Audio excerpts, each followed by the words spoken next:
গত 2-3 দিন বা গত 4 দিন মধ্যপ্রাচ্যের সংযুক্ত আরব আমিরাত, সেখানে তাদের যে 5টা প্রভিন্স, দুবাই, তাদের দুবাইতে যে ঘটনা সংযুক্ত আরব আমিরাতে ঘটেছে, আমার কাছে এটা মনে হচ্ছে স্পষ্ট কিয়ামতের আলামত এবং ডাইরেক্ট আল্লাহ তাআলার গজব। মুসলমান, আমি অন্য ধর্মকে ছোট করছি না, অন্য ধর্মকে আঘাত করছি না, অন্য কোন ধর্মের কুৎসা রটনা করছি না। তার কারণ হলো আমরা মুসলমান, পর ধর্মের প্রতি সহিষ্ণু।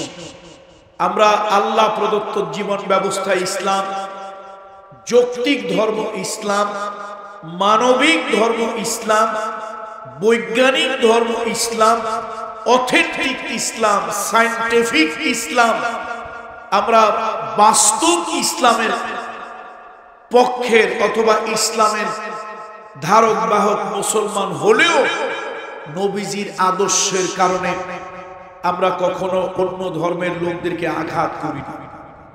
সুতরাং কোন ধর্ম নিয়ে আমার কোনো বাজে মন্তব্য নাই। হিন্দু, বৌদ্ধ, খ্রিস্টান, ইহুদি, মজুসি, নাসারা, ওয়ার্শিপার, প্রত্যেকে যার যার ধর্ম পালন করতেছে, এটা তার ব্যাপার। আমরা আল্লাহ প্রদত্ত ধর্ম, আখিরি পয়গম্বর যে শরিয়ত নিয়ে এসেছেন সেই ইসলাম আমরা পালন করব। মধ্যপ্রাচ্যের মাটি খুঁড়লে এখনো হাজার হাজার লক্ষ আম্বিয়া আলাইহিমুস সালামের লাশ পাওয়া যাবে, তাদের কবর সমাধি মধ্যপ্রাচ্যের মাটির নিচে। দেখেন মুসলমান কত নিচে নামলে, কত খারাপ হলে ক্ষমতা ধরে রাখার জন্য, ক্ষমতার লোভে কত ফাসিক, কত বেদী, কত ফুজ্জার, কত নিম্ন চরিত্রের হলে ইসলামকে বাদ দিয়ে, নবীজিকে বাদ দিয়ে, ইসলামের উপাসনালয় বাদ দিয়ে তারা মন্দির নির্মাণ করেছে সংযুক্ত আরব আমিরাত। এর অর্থ এটা নয় যে হিন্দু ভাইয়েরা, হিন্দু বোনেরা, আমাদের হিন্দু সম্প্রদায়ের লোকেরা তারা তাদের ধর্মীয় উপাসনালয় করতে পারবে না, আমি এটা বলছি না।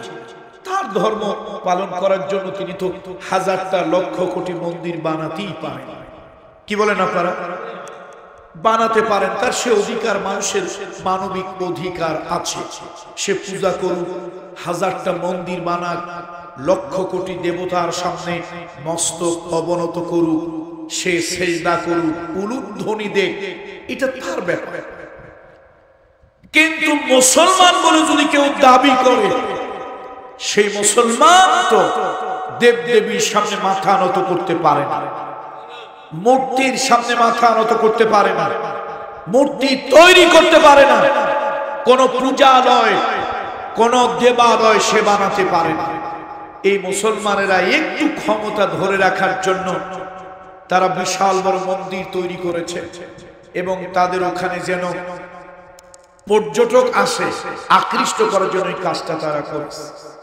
গত মাসে যদি উদ্বোধন হয়েছে, আল্লাহ তাআলার পক্ষ থেকে এমন গজব আল্লাহ তাআলা ওদেরকে দিয়ে, গজব ওদের উপরে আরো পড়া উচিত।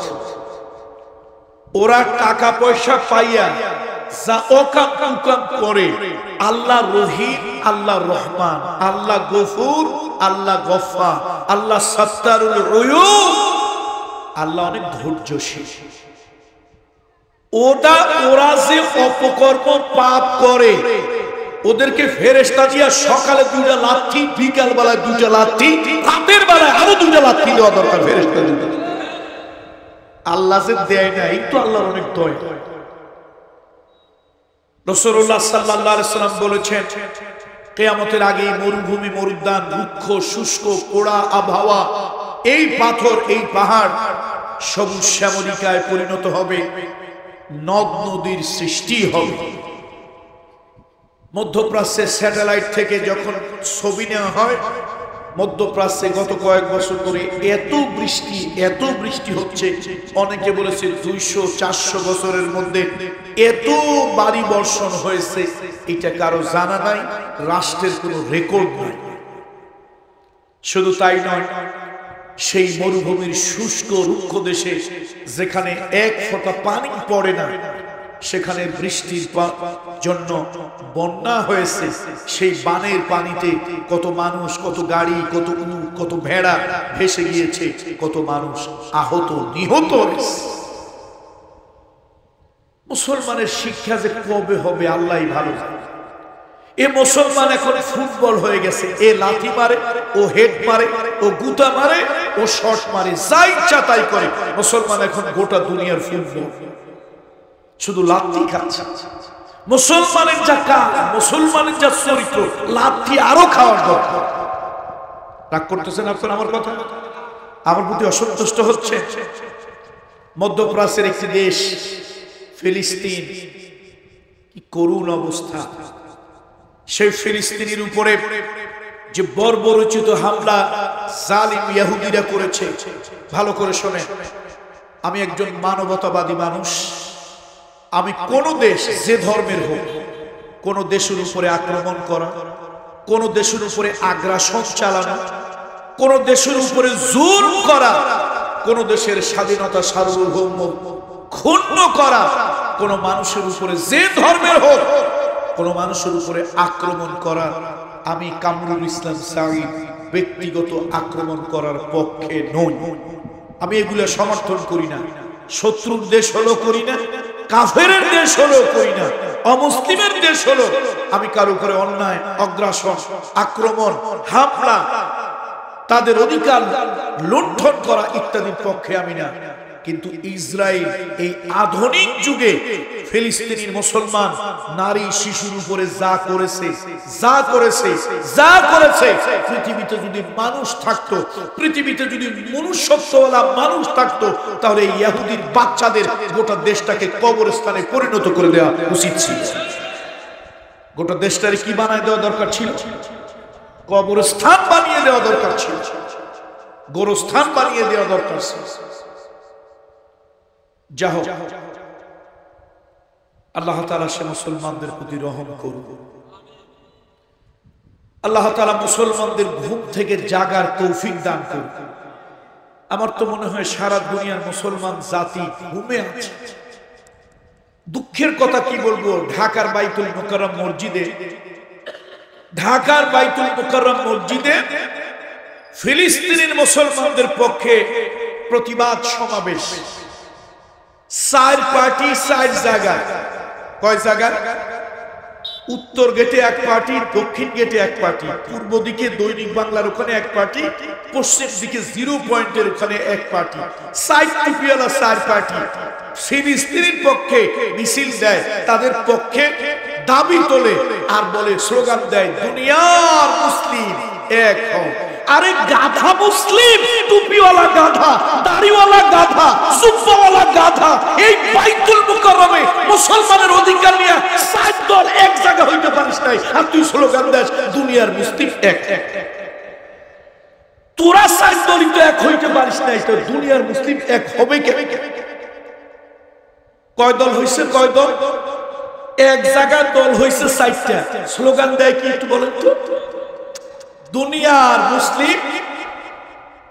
তো এক জায়গার সামান্য 4.5 জন মুসলমান তাই এক হইতে পারো নাই, আর 150 কোটি মুসলমান এক হবে কেন? এইগুলা বোকা। কি রাগ করছেন আমার কথা? আপনার অসন্তুষ্ট হইছে? এই পাগল ছাগল মুসলমান নিয়ে আমরা আছি। আল্লাহ মাফ করুন। আজকে পৃথিবীর মুসলমানদেরকে ঐক্যবদ্ধ হওয়া দরকার। 313 জন, 313 জন ইমানদার ইতিহাস সৃষ্টি করেছিল। 650 জন মুসলমান উহুদের মাঠে ইতিহাস সৃষ্টি করেছিল। 650 জন কেমনে?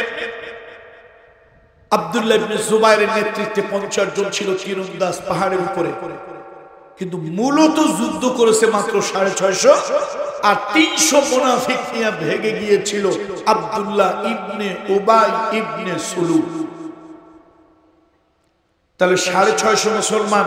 উহুদে কি মুসলমান প্রথম বিজয়ী হয়েছিল না পরাজিত হয়েছে? বিজয় হয়েছে। আর কাফেররা ছিল 3000। সেখানে গোটা পৃথিবীর একজন বড় সমর কৌশলী ছিল খালিদ বিন ওলীদ ছিল। আবু সুফিয়ানের হেল্পিং হ্যান্ড, তার সাহায্যকারী বড় শক্তি ছিল আবু সুফিয়ানের খালিদ বিন ওলীদ রাদিয়াল্লাহু তাআলা আনহু। তিনি তখনও মুশরিক ছিলেন, মুমিন হন। তো যা হোক, আমি নোয়াখালীর লোকদেরকে ভালোবাসি। মরহুম দেলোয়ার হোসেন আনসারী রহমতুল্লাহ আলাইহির অযোগ্য সন্তান হওয়ার কারণে আপনারাও আমাকে ভালোবাসেন, আপনারাও ভালোবাসেন। সে ভালোবাসার দাবি নিয়ে মাঝে মাঝে দুই একটা কড়া কথা বলি, রাগ করেন আপনারা? একেবারে যদি সব কথা মিঠা বলি ভাই, সব কথা যদি মিঠা বলি, তাহলে তো আপনাদের ইমানের ডায়াবেটিস হয়ে যাবে। এই জন্য মাঝে মাঝে ইমানের যেন ডায়াবেটিস না হয়, মিঠা কথার সাথে দুই একটা কি কথা বলতে হয়, একটু তিতা ঝালওয়ালা কথাও বলার দরকার। কি আপনারা রাগ হন না তো? কে কে আমার উপরে রাগ হন? একটু হাত তোলেন তো, যে কে কে আমার উপরে রাগ হন। এক মুরব্বী হাত তুলতে গেছিল, আর একজন হাত টেনে ধরছে। আসলে মুরব্বী বোঝেন। আলহামদুলিল্লাহ বলেন না? আলহামদুলিল্লাহ। যা হোক, কথা হেদায়েতের কথা বলবো, তবে মাঝে মাঝে দুই একটা গরম কথা বলবো। সব নরম মিষ্টি দিলে ইমানের কি হইতে পারে? ইমানের ডায়াবেটিস হইতে পারে। আল্লাহ তাআলা এর থেকে আমাদের ইমানকে হেফাজত করুন। বলেন আল্লাহুম্মা আমিন, আল্লাহুম্মা আমিন।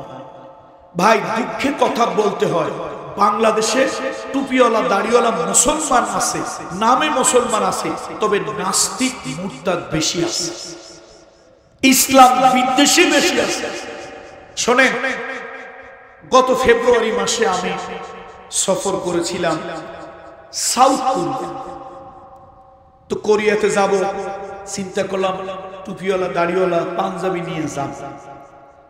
বিশ্বের বিভিন্ন দেশে গেলে ইমিগ্রেশনে নানান ধরনের প্রশ্ন করে, কেন আসছো, কোথায় যাবা, কার কাছে যাবা, কি করো, আদর্শ কি, আইডিওলজি কি, ইত্যাদি ইত্যাদি অনেক কিছু।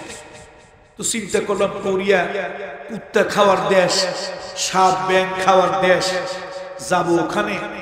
তো যাওয়ার আগে তো তাদের একটু জানাশোনা করা দরকার, ওরা কোন মেন্টালিটি, কোন মানসিকতার লোক।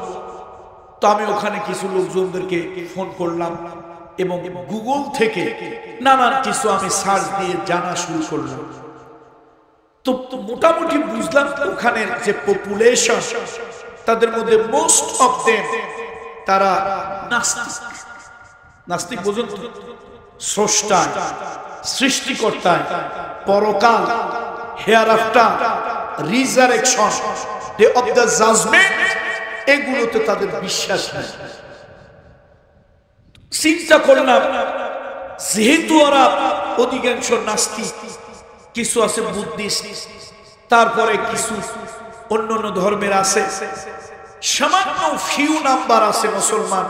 ওই যে প্রথম বিশ্বযুদ্ধ বা দ্বিতীয় বিশ্বযুদ্ধে ওখানে তুরস্কের কিছু মুসলমানরা তারা গিয়েছিল সহযোগিতা করার জন্য। সেই সময় থেকে ওই মুসলমানরা থেকে গিয়েছে। ওখানে সামান্য একটা কমিউনিটি আছে, মুসলিম কমিউনিটি, সেটা হচ্ছে সাউথ কোরিয়া। আমার মনের মধ্যে ভয়, যেহেতু অনেক লোক নাস্তিক। একজন আমার বলতেছে, হুজুর এত ভয় পান কেন? বললাম নাস্তিক, কয় না নাস্তিক হইল এই নাস্তিকদের চুলকানিয়ার অ্যালার্জি। এই নাস্তিকদের কি নাই? চুলকানি অ্যালার্জি নাই। আমাদের বাংলাদেশে শিক্ষিত বলেন, অফিসার বলেন, তারপরে সরকারি কর্মকর্তা বলেন, রাজনীতিবিদ বলেন, অনেক লোক আছে ধর্মের নামে মুসলমান, পদবীর নামে মুসলমান, বাপ দাদা মুসলমান, তাই মুসলমান, কিন্তু বিশ্বাস, আকীদা, আদর্শ, চরিত্রে এরা সব নাস্তিক, মুরতাদ, কাফের, বেদিক থেকেও খারাপ। আর ওদের অন্য কোন ধর্ম নিয়ে চুলকানি অ্যালার্জি নাই। যত চুলকানি, খাউজানি, ইসলাম, আল্লাহ, রসুল, পরকাল নিয়ে। কথা ঠিক কিনা বলেন? হিন্দু ধর্ম নিয়ে তাদের কোন চুলকানি নেই। গত কয়েকদিন আগে গেল বৈশাখ, পহেলা বৈশাখ। পহেলা বৈশাখ আমার দেশে এখন রাষ্ট্রীয়ভাবে পালন হচ্ছে। ভাই, কথা রাজনৈতিক নেবেন না। আমাদের দেশে আরেকটা বড় সমস্যা হলো, যে কথা বলি কিছু লোকের চরিত্রই হলো কথা বললেই মুখ দিয়ে বের করলেই ওটা রাজনীতি ভাবে নিয়ে নেয়।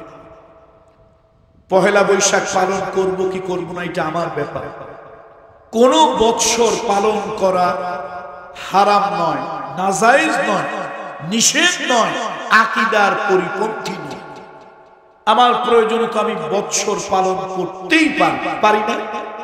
আমার ধান কাটা হয়, আমার ফসল লাগানো হয়, আমার দোকানে বেচা কেনা করতে হয়, বাকি দিতে হয়, বাকি উঠাতে হয়, আমার অফিস আদালতে কলকারখানায় কর্মচারী নিযুক্ত করতে হয়, তাদেরকে মাস গেলে বেতন দিতে হয়, বাৎসরিক ইনক্রিমেন্ট দিতে হয়, নানা ধরনের বিষয় আছে।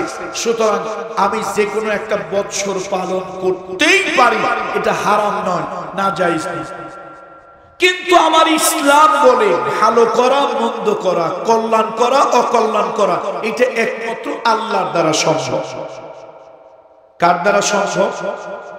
অথচ আমার দেশে এই বাংলা নববর্ষ পালনের নামে আমার দেশে কিছু নতুন সংস্কৃতি চালু হয়েছে, যেটা বিগত 50-100 বছর আগে ছিল না। এখন বলা হয় এটা নাকি বাঙালি জাতির উৎসব। তোর বাপ দাদা কবে কবরে বসে বসে উৎসব পালন করছে তার একটা ইতিহাস আমাদের দেখাতো। কয় ধর্ম যার যার, তার উৎসব সবার। আমি বলি যে উৎসবে মোমবাতি জ্বালাইয়া সে মোমবাতিকে মঙ্গল প্রদীপ বলা হয়, যে উৎসবে মুসলমান ছেলে মেয়ে একত্রিত হয়ে মঙ্গল শোভাযাত্রা করে, আমি বলি এটা হিন্দু ভাইয়ের ধর্মে, হিন্দু বোনের ধর্মে। এটা থাকলে থাকতেও পারে, আমার কোনো আপত্তি নাই, আমার কোনো প্রতিবাদ নাই, আমার কোনো বাধা নাই। আমার হিন্দু ভাইয়ের, বৌদ্ধ খ্রিস্টান ভাইয়ের ধর্মে থাকলে থাকতেও পারে, কিন্তু আমি মুসলমান, আমার ঈমান আকীদায় মঙ্গল প্রদীপ আর মঙ্গল শোভাযাত্রা বলে কিছু নেই। কারে কি শিখাও? কানারে হাইকোর্ট দেখাও, কানারে হাইকোর্ট দেখাও। আমরা এই আকীদা বিশ্বাস করি, ওয়া ইয়ামসাসকাল্লাহু বিদুররিন ফালা কাশিফা লাহু ইল্লা প্রদীপ। প্রদীপ বোঝেন তো? সেরাক, এই নোয়াখালীর আঞ্চলিক ভাষায় কি কয়? সেরাক, বাতি, প্রদীপ, হেরিকেন, মোমবাতি, আগরবাতি, এগুলি আমার কল্যাণ অথবা অকল্যাণ, আমার মঙ্গল অথবা অমঙ্গল, আমার কোনো লাভ অথবা আমার কোনো ক্ষতি আমার জীবনে করতে পারে না। আমি এই বিশ্বাস করি না। আমি এই বিশ্বাস করি আমার ভালো মন্দ, কল্যাণ অকল্যাণ আল্লাহর কাছ থেকে হয়। তাহলে রাষ্ট্রীয়ভাবে এটা জোর করে ছাপিয়ে যদি দেওয়া হয়, আমি মনে করি রাষ্ট্র আমার নাগরিকের উপরে জোর করেছে। আপনি ছাপিয়ে দেওয়ার কে? আমার মন চাইলে আমরা বাংলা নববর্ষ পালন করব, আমার মন চায় না, আমার দরকার নাই। আপনি আমার জবরদস্তি করে কেন করাবেন? শিক্ষা প্রতিষ্ঠানগুলোতে সাথে কারা জড়িত আছেন? শিক্ষা প্রতিষ্ঠান এখন এটা বাধ্যতামূলক করে দেওয়া হয়েছে। যা হোক, এই কথাগুলি বলি ভাই রাজনীতির কারণে নয়, এই কথা বলি আমার ঈমান এবং আকীদার কারণে। এই দুনিয়ায় টাকা গেলে টাকা পাওয়া যাবে, ক্ষমতা চলে গেলে আবার ক্ষমতা পাওয়া যাবে। এই দুনিয়ায় ধন সম্পদ চলে গেলে আবার ধন সম্পদ পাওয়া যাবে, কিন্তু ঈমান আকীদা যদি একবার নষ্ট হয়ে যায়, মৃত্যুর আগে ওইটা ফিরে পাওয়া যাবে, এর কোনো গ্যারান্টি নাই, কোনো গ্যারান্টি নাই।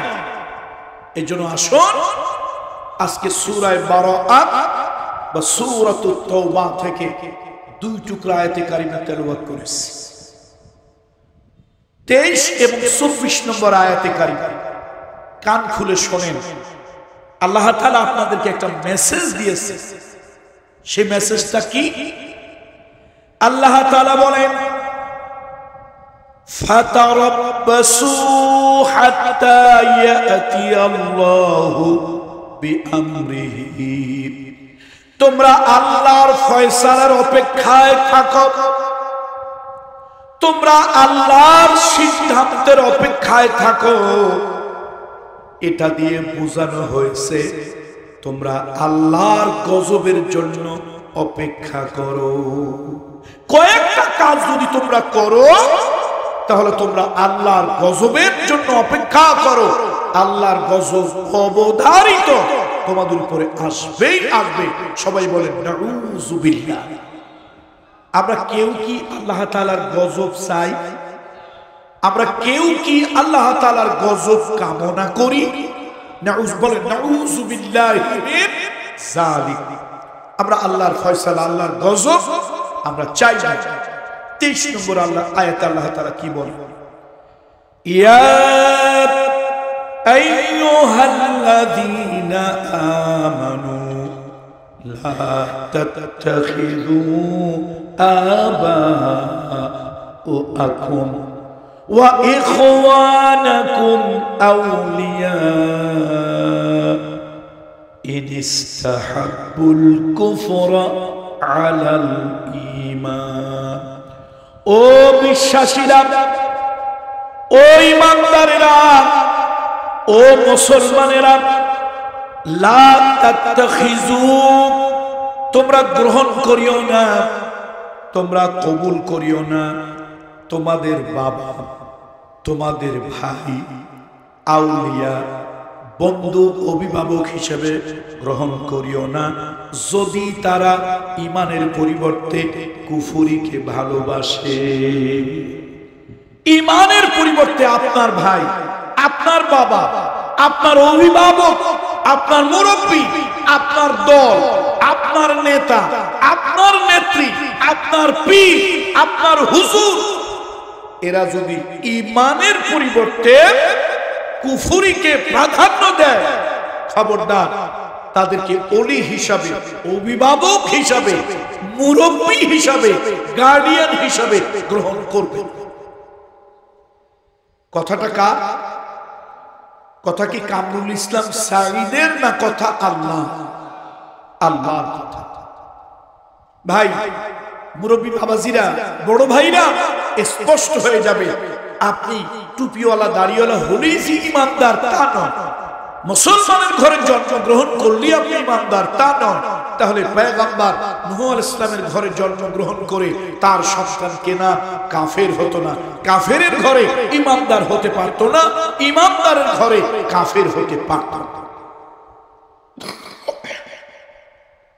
তো আল্লাহ তাআলা বলছেন, ও বিশ্বাসীরা, তোমাদের বাবা, তোমাদের মুরব্বী, তোমাদের ভাই বন্ধু, তাদেরকে তোমরা অভিভাবক বানিও না, নিজেদের নেতা বানিও না। নেতা, গার্ডিয়ান এটা বানাবে না। কয় আমার তো সব উনি, আমার অভিভাবক উনি, আমার মুরব্বী উনি, আমার গার্জিয়ান উনি, আমার সমাজের নেতা উনি। এরকম আপনারা অনেক কিছু বলে থাকে। আল্লাহ কয় না, এটা বানাবে না।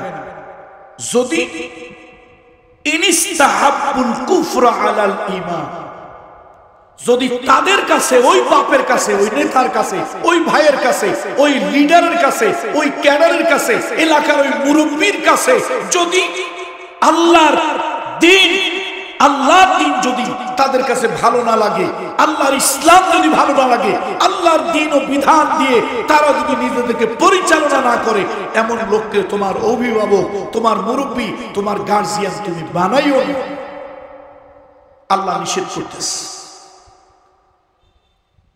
আল্লাহ তাআলা বলেন, ওয়ামান ইয়াতাওয়াল্লাহুম মিনকুম, যদি তোমরা বানাও তোমাদের মধ্য থেকে এই জাতীয়, এই চরিত্রের কিছু লোকদেরকে তোমার নেতা বানায় দিলে, তোমার অভিভাবক বানিয়ে দিলে, তোমার গার্ডিয়ান বানিয়ে দিলে ইত্যাদি যদি তুমি বানিয়ে দাও, ফাউলাইকা হুমুজ যালিমুন, তাহলে তুমি সীমা লঙ্ঘনকারী জালিমের মধ্যে অন্তর্ভুক্ত হয়ে গেলে।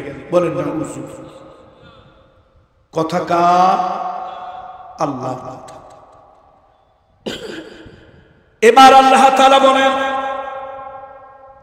কুল, হে নবী আপনি বলে দেন, ইন কানা আবাউকুম ওয়া আবনাউকুম ওয়া ইখওয়ানুকুম ওয়া আজওয়াজুকুম ওয়া আশীরাতুকুম, হে নবী আপনি বলে দেন, তোমাদের বাবা মানে বাপ চাচা পূর্বপুরুষ মুরব্বী, ওয়া আবনাউকুম তোমাদের সন্তান সন্ততি, তোমাদের ছেলে, তোমাদের ভাতিজা, তোমাদের ভাগিনা, ওয়া ইখওয়ানুকুম তোমাদের ভাই বন্ধু, ওয়া আজওয়াজুকুম তোমাদের স্ত্রী, ওয়া আশীরাতুকুম এবং তোমাদের বংশ বনিয়াদ গোষ্ঠীর লোক, ওয়া আমওয়ালুন ইকতাসাবতুমুহা ওয়া আমওয়ালুন ওই মাল, ওই ধন, ওই সম্পদ,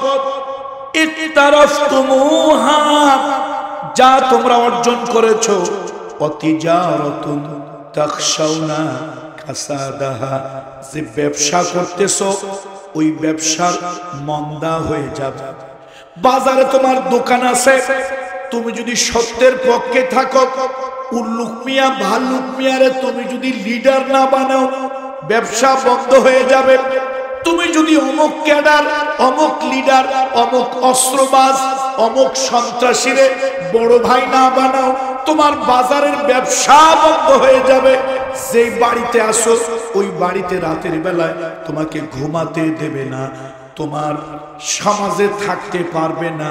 আল্লাহ কয় এই মানুষ এই ভয়ে তোমরা যদি আল্লাহর এবং আল্লাহর নবীর ভালোবাসা, আল্লাহর পক্ষে জিহাদ যদি তোমরা ছেড়ে দাও, তাহলে আল্লাহর আযাবের অপেক্ষা তোমরা করো। কথাটা বোধহয় বুঝে আসেন, পরের কথা আগে নিয়ে আসেন তাহলে বুঝে আসবে। যদি মনে করো আল্লাহ এবং আল্লাহ নবীর ভালোবাসা আর আল্লাহর রাস্তায় জিহাদ করা, এই জিনিসটা যদি তোমাদের কাছে অপছন্দ হয়, যে আমি যদি আল্লাহরে ভালোবাসি, নবীর পথে চলি আর আল্লাহর দ্বীনের পক্ষে যদি জিহাদ করি, অন্যায় অসত্যের প্রতিবাদ করি, আমার বাজারের দোকানটা থাকবে না। আমি যে সুন্দর দোতলা একটা বিল্ডিং করছি, ওই বিল্ডিং এ রাতে ঘুমাইতে পারবো না। এই মনে করে তোমরা যদি এই তোমাদের বাপ দাদা, তোমাদের এলাকার লোকজন, তোমাদের সন্তান সন্ততি, এদেরকে যদি তোমরা গ্রহণ করো, তাহলে তোমরা অপেক্ষা করো আল্লাহর গজবে, আল্লাহর আযাবে। সে আযাব তোমাদের উপরে আসবে। কি কঠিন কথা। আমি জিহাদের অর্থ এটা বলি না, জিহাদের অর্থ আগুন জ্বালানো, জিহাদের অর্থ কোন মানুষ হত্যা করা, জিহাদের অর্থ কোন মানুষকে গিয়ে হত্যা করা, কারো বাড়ি ঘরে আগুন দিয়ে জ্বালিয়ে পুড়িয়ে দেওয়া, হরতাল করা, এটাই আমি বলি না। হ্যাঁ, প্রয়োজন হলে তো মানুষ জিহাদে হত্যা আছে, হয় মারবে অথবা মরবে, কিন্তু জিহাদ মানি এটা না। আমার দেশে একটা সমস্যা হয়ে গিয়েছে, এই মুরব্বী শোনেন, অনেক সময় দেখা যায় আপনার ঘরের থেকে একটা ছেলে ধরে নিয়ে গেছে, আপনার পাশের বাড়ি থেকে একটা ছেলে ধরে নিয়ে গেছে পুলিশ। কি অপরাধ? কয় যে তার কাছে জিহাদের বই পাওয়া গেছে। আপনি একজন নামাজি লোক, এলাকার একটা মুরব্বী, একবারও পুলিশ আপনার ছেলের বয়সী পুলিশটার কাছে গিয়ে বলেন নাই, বাবারে তুই আমার ছেলের বয়সী, এই ছেলেটারে যদি তুই গ্রেফতার করলি, জিহাদের বই আছে, তো জিহাদের বই থাকলে যদি গ্রেফতার করা হয়, যাদের ঘরে কোরআন শরীফ আছে প্রত্যেকের ঘরেই তো জিহাদের বই আছে। কিনা কোরআন শরীফে জিহাদের কথা অসংখ্যবার বলা হয়েছে। অনেক মুসলমান আছে, মুসলমানের সন্তান জিহাদের কথা শুনলে ভয় পায়, জিহাদের কথা শুনলে নাক সিটকায়, জিহাদের কথা বললে নানান ধরনের বাজে মন্তব্য করে এবং সন্ত্রাসী জঙ্গি বলে আখ্যায়িত করে। মুরব্বী বাবাজিরা, জিহাদ কিন্তু খারাপ জিনিস নয়। জিহাদের 4টা স্তর। বলেন তো কয়টা স্তর? 4টা স্তর জিহাদের। জিহাদ প্রথম হলো নফস, নিজের সাথে। এই বাজারটার নাম কি? নলুয়া বাজারে আপনি গিয়ে দেখলেন কোথা থেকে কয়েকজন লোক আসছে নলুয়া বাজারে, তারা একটা খেলা খেলতেছে, 500 টাকার নোট ধরলেই ওই খেলায় 2500 টাকা পাওয়া যায়। 500 টাকার নোট ধরলে কত টাকা পাওয়া যায়? দারুণ খেলা না? মজার খেলা। আপনি পকেটে হাত দিয়ে দেখলেন আপনার পকেটে 500 টাকার 5টা নোট আছে। তো একটা নোট ধরলে যদি 2500 টাকা পাওয়া যায়, এই 5টা নোট ধরলে কতগুলি টাকা না? অনেকগুলো টাকা না? আপনি চিন্তা করলেন, বাহ, মজার খেলাই, আমার পকেটে টাকাও আছে, ধরলেই লোকেরা পায়, আমি একটু ধরি।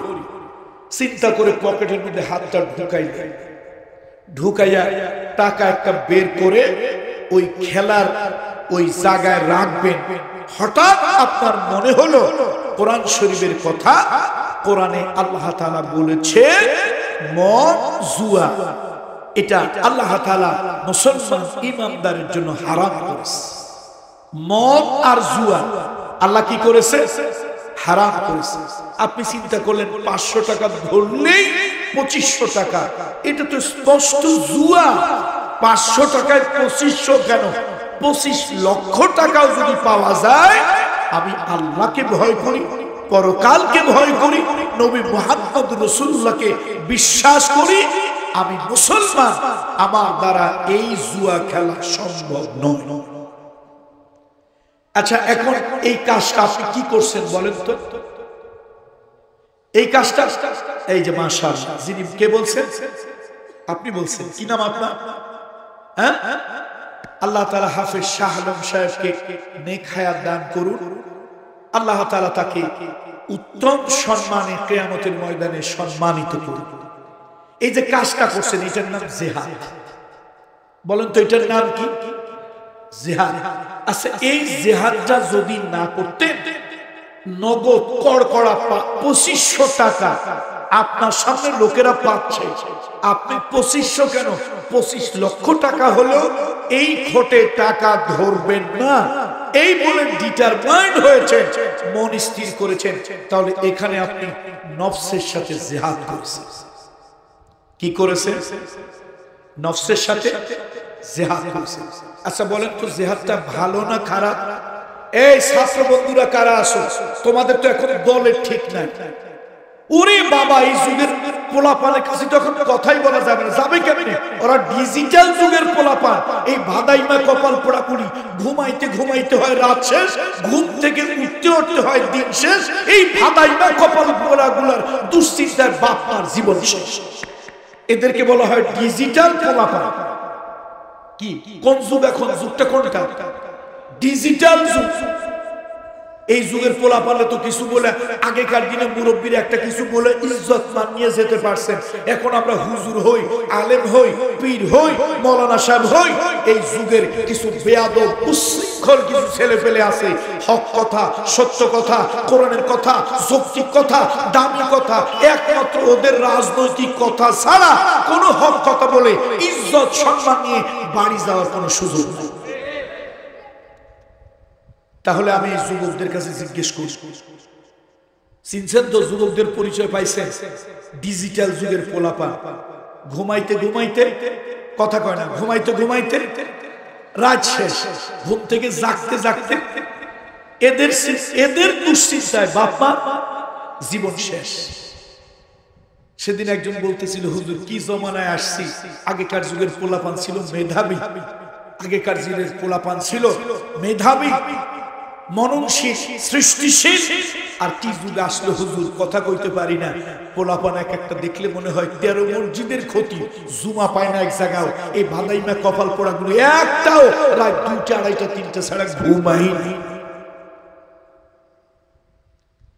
তাহলে আমি যুবকদের কাছে জিজ্ঞেস করি, নিশ্চয় যুবকদের কানে মাইকের আওয়াজ যাচ্ছে, আমি তোমাকে জিজ্ঞেস করি, তোমার বাজারে জুয়া খেলা হচ্ছে, সেই জুয়ায় 500 টাকা ধরলে 2500 টাকা পকেটে কড়কড়া টাকা আছে, কিন্তু হঠাৎ মনে পড়ে গেল আল্লাহর ভয়। আল্লাহর ভয় মনের মধ্যে পড়লো। আল্লাহ বলেছেন এরকম টাকা ধরে টাকা পাওয়া, এইটার নাম জুয়া। 500 টাকায় 2500 টাকা কেন 25 লক্ষ টাকাও যদি পাওয়া যায়, এই জুয়া আমার পক্ষে ধরা সম্ভব নয়। তাহলে এই যে আপনি কাজটা করলেন, আমাদের হাবিব সাহেবের ভাষায় এই কাজটা কি করছে? নফসের সাথে। তাহলে পুলিশের কাছে আপনি মুরব্বী, গ্রামের মুরব্বী, এলাকার মুরব্বী, পুলিশটা আপনার সন্তানের বয়সী, এসে কেন বলতে পারেন এই ছেলে রাখো, তুমি আমার ছেলের বয়সী, তুমি পুলিশ অফিসার হইতে পারো, এই ছেলেটাকে তুমি গ্রেফতার করো, জিহাদের বই পাইলি, আরে কোরআন শরীফের ভিতরে জিহাদের কথা আছে, তাহলে তো সব মুসলমানদের গ্রেফতার করতে হবে। জিহাদের কথা থাকলেই যদি মানুষ জঙ্গি হয়, তো প্রধানমন্ত্রী নাকি কোরআন শরীফ পড়ে, তার কাছেও তো কোরআন আছে, তাহলে সেও তো জঙ্গি। জিহাদের কথা কিসে আছে? কথা বলেন, জিহাদের কথা কিসে আছে? কোরআন শরীফ যদি প্রধানমন্ত্রী পড়ে, সে কি হাফেজে কোরআন? নিশ্চয় সে কোরআন দেখেই পড়ে। তাহলে দেখে পড়লে তার কাছে কোরআন আছে। তো কোরআন যদি তার কাছে থাকে, জিহাদের কথা যে বইতে আছে, সেও জঙ্গি হয়ে যায় না? এই সমস্ত ফাইজলামি পাইছো কই তোমরা? তুমি তো মুসলমানের ছেলে না, তুমি তো মালাউনের বাচ্চা, ইহুদির বাচ্চার মতো আচরণ করো। জিহাদের বই পাইলেই দুনিয়ায় কত অস্ত্র আছে, তুমি কি কাঠের চশমা চোখে দিয়েছো? দুনিয়ায় কত অস্ত্র আছে, কত বোমা আছে, বন্দুক আছে, AK-47 রাইফেল আছে, সন্ত্রাসী আছে, কোন জায়গা তুমি যাও না, তোমার কি একজন ইনফরমেশন দিছে অমুকের কাছে জিহাদের বই আছে, সেটা জঙ্গি, গিয়েই তুমি গ্রেফতার করেছো। আর আপনি একটা এলাকার মুরব্বী, আপনারা দেখলে সমাজের 10 জন সম্মান করে, আপনি কেমন একটা বোবা শয়তান মুরব্বী, বোবা শয়তান মুরব্বী। আপনি একবারও দাঁড়াইয়া বললেন এই পুলিশ, তুই আমার ছেলের মতো, ছেলের বয়সী, আমার জামাইয়ের বয়সী, বাবারে জিহাদের বই পাইলি তুই গ্রেফতার করবি কেন? জিহাদ তো খারাপ জিনিস। আল্লাহ তাআলা বলছে, আল্লাহ রাসূল বলেন, আল্লাহ রাসূলুল্লাহ এবং জিহাদ ফি সাবিলিল্লাহ, এই 3 জিনিসের থেকে তোমার কাছে যদি তোমার কাছে ওই ব্যবসার দোকান, যে দোকান তুমি করতেছো, সে দোকান বন্ধ হয়ে যাবে, ওই বাড়ি, যে বাড়ি তুমি ভালোবেসে বানিয়েছো, সে বাড়িতে তুমি ঘুমাতে পারবে না, এই আশঙ্কা যদি তোমার থাকে, তাহলে তুমি আল্লাহর ফয়সালা, তার মানে হলো আল্লাহর গজবের জন্য তুমি অপেক্ষা করো। আল্লাহ তাআলা নিজেই বলেছেন, ফাতারাব্বাসু হাত্তা ইয়াতিয়াল্লাহু বিআমরিহি, যতক্ষণ পর্যন্ত আল্লাহর ফয়সালা তোমার কাছে না আসে। অন্তত 10টা তাফসীর ঘাটাঘাটি করে, এখানে বিভিন্ন তাফসীরে ইবনে কাসির, মারিফুল কোরআন, জিলালিল কোরআন, তাফহিমুল কোরআন, বিভিন্ন ধরনের তাফসীর ঘাটাঘাটি করে দেখলাম, এখানে ইয়াতিয়াল্লাহু বিআমরিহি, আমর দ্বারা আল্লাহর গজব বোঝানো হয়েছে। কি বোঝানো হয়েছে? তাহলে আমরা কি কেউ আল্লাহর গজব চাই? মুরব্বী বাবাজিরা আসেন, বাপের কথায় চলা যাবে না, মুরব্বীদেরকে সম্মান করতে হবে, দাদার কথায় চলা যাবে না, নেতার কথায় চলা যাবে না, পীরও যদি কোরআন হাদিস অনুযায়ী না চলে, সে পীরের কথায় চলা যাবে না, চলতে হবে আল্লাহর কথায়, চলতে হবে মুহাম্মাদুর রাসূল। বলেন আল্লাহুম্মা। কার কথায় চলবো? আল্লাহর কথায়। কার কথায় চলবো? মুহাম্মদ রাসূল, আল্লাহর নবী। এই যে আমার হাত দেখেন, এরকম করে একজন আরেকজনের হাতের মধ্যে হাত ঢুকাইয়া শিকলের মতো বানাইয়া আল্লাহর নবী সাইয়্যিদুনা ওমরের হাতের ভিতরে হাত ঢুকাইয়া 2 জনে হেঁটে যাচ্ছিল। একজনের হাতের মধ্যে আরেকজনের হাত ঢুকাইয়া আল্লাহর নবী আর সাইয়্যিদুনা ওমর হেঁটে যাচ্ছিল। নবীজি আল্লাহর হাবিব ওমরকে জিজ্ঞেস করলো, ওমর, আমি নবী মুহাম্মদুর রাসূলুল্লাহকে তুমি কেমন ভালোবাসো? সাইয়্যিদুনা ওমর বলল, ইয়া রাসূলুল্লাহ, আমি আপনাকে ভালোবাসি, আমি আপনাকে ভালোবাসি ইয়া রাসূলুল্লাহ। আমার ছেলে, আমার মেয়ে, আমার স্ত্রী, আমার মা বাপ, সবকিছু থেকে আপনাকে আমি বেশি ভালোবাসি। তাফসীরের ভিতরে আছে, তবে হুজুর আমার জীবনের থেকে আপনার বেশি ভালোবাসি। আল্লাহর নবী বললেন, ওমর, ও আমার কলিজার টুকরা সাহাবী ওমর, ভালো করে শুনে নাও, তুমি মায়ের থেকে, বাপের থেকে, ধন সম্পদের থেকে, তুমি তোমার ছেলে মেয়ের থেকে আমি নবী মুহাম্মদ রাসূলুল্লাহকে বেশি ভালোবাসো, তবে তোমার জীবনের থেকে বেশি ভালোবাসো না। ওমর, তুমি ঈমানদার হতে পারো নাই, মুমিন হতে পারো নাই, পরিপূর্ণ মুমিনে কামেল মুকাম্মেল হতে পারো নাই। সাইয়েদনা ওমর কাঁদতে লাগলেন। আল্লাহ নবী জানিয়ে দিলেন, লা ইউমিনু আহাদুকুম হাত্তা আকুনা আহাব্বা ইলাইহি মিন ওয়ালিদিহি ওয়া ওয়ালাদিহি ওয়ান নাসি আজমাইন, ওয়ান নাসি আজমাইন। বন্ধুরা দেখেন এখানে কি সুন্দর কথা। ও মুরব্বীরা শোনেন, আল্লাহর নবী বলতেছে তোমার ছেলে, তোমার মেয়ে, তোমার বাপ, ওয়ান নাসি আজমাইন, সব মানুষের থেকে। তাহলে সব মানুষকে টেকেরহাটের পীরজাদা কামরুল ইসলাম সাইদকে ভালোবাসেন না?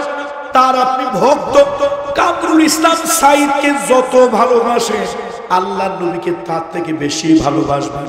আপনি টেকেরহাটের মরহুম আল্লাহর ওলি, আল্লাহর কুতুব, টেকেরহাটের মরহুম দেলওয়ার হোসেন আনসারী, তার আপনি ভালোবাসেন, তবে আল্লাহর নবীকে তার থেকে বেশি ভালোবাসবেন। টেকেরহাটের বর্তমান গদিনিশীন পীর সাহেব আবুল হাসান আনসারী, তাকে আপনি ভালোবাসেন, তবে হ্যাঁ নবী মুহাম্মদ রাসূলুল্লাহকে তার থেকে বেশি ভালোবাসবেন। আপনি অমুক এমপি রে ভালোবাসেন, অমুক মন্ত্রী রে ভালোবাসেন, আপনি জিয়াউর রহমানরে ভালোবাসেন, শেখ মুজিবুর রহমানরে ভালোবাসেন, আপনি বিএনপি ভালোবাসেন, আপনি আওয়ামী লীগ ভালোবাসেন, আপনি হেফাজতে ইসলাম ভালোবাসেন, আপনি জামাত ইসলাম ভালোবাসেন, যারে মনে নয় তারে ভালোবাসেন, তবে শর্ত হলো তার থেকে বেশি ভালো আল্লাহর নবীকে বাসবেন। কথা কি বুঝে আসছে না আসে না? আহাব্বা অধিক ভালোবাসা। আল্লাহ নবীকে যতক্ষণ না বাসবেন, ফতোয়া আমি দেই নাই, ফতোয়া রহমাতুল লিল আলামিন মুহাম্মদ রাসূলুল্লাহ দিয়েছে। আপনি তত কেউ কিছু বললি আপনার রক্ত গরম হয়ে যায়, নবীরে বললে আপনার রক্ত গরম হয় না। কিন্তু কামরুল ইসলাম সাইদ আনসারীর ভক্ত আপনি, তার দারুণ ভক্ত, তার ওয়াজ একটাও বাদ দেন না, সব শোনেন। তার ব্যাপারে কেউ কিছু বললে আপনার রক্তে আগুন লাগে, নবীর বিরুদ্ধে কেউ বললে আপনার রক্তে আগুন লাগে না। বোঝা গেল আপনি মুমিন নামধারী একটা ফাসিক, একটা মুনাফিক। আপনি কামরুল ইসলাম সাইদ আনসারীর বাবা মরহুম দেলাওয়ার হোসেন আনসারীরে ভালোবাসেন, তাকে আপনি কলিজা দিয়ে ভালোবাসেন, হৃদয় দিয়ে ভালোবাসেন। তার বিরুদ্ধে কেউ কিছু বললে আপনার কলিজায় লাগে, হৃদয় লাগে, রক্তে লাগে, আপনি সহ্য করতে পারেন না। কিন্তু নবীর বিরুদ্ধে কেউ বললে আপনার রক্তেও লাগে না, হৃদয় লাগে না, কলিজাও লাগে না। বুঝতে হবে আপনি একটা কাট্টা মুনাফিক।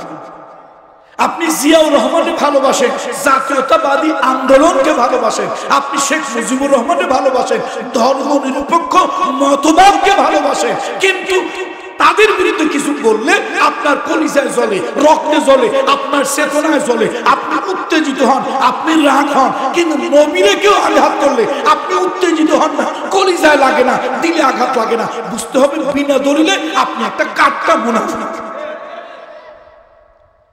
কথা কি আমার না কথা আল্লাহ? কথা কি আমার না কথা কোরআনে? তাহলে এবার একটু মিলাই তো। ইমানের ল্যাবরেটরিতে আপনার আমার ইমানটা পরীক্ষা করুন।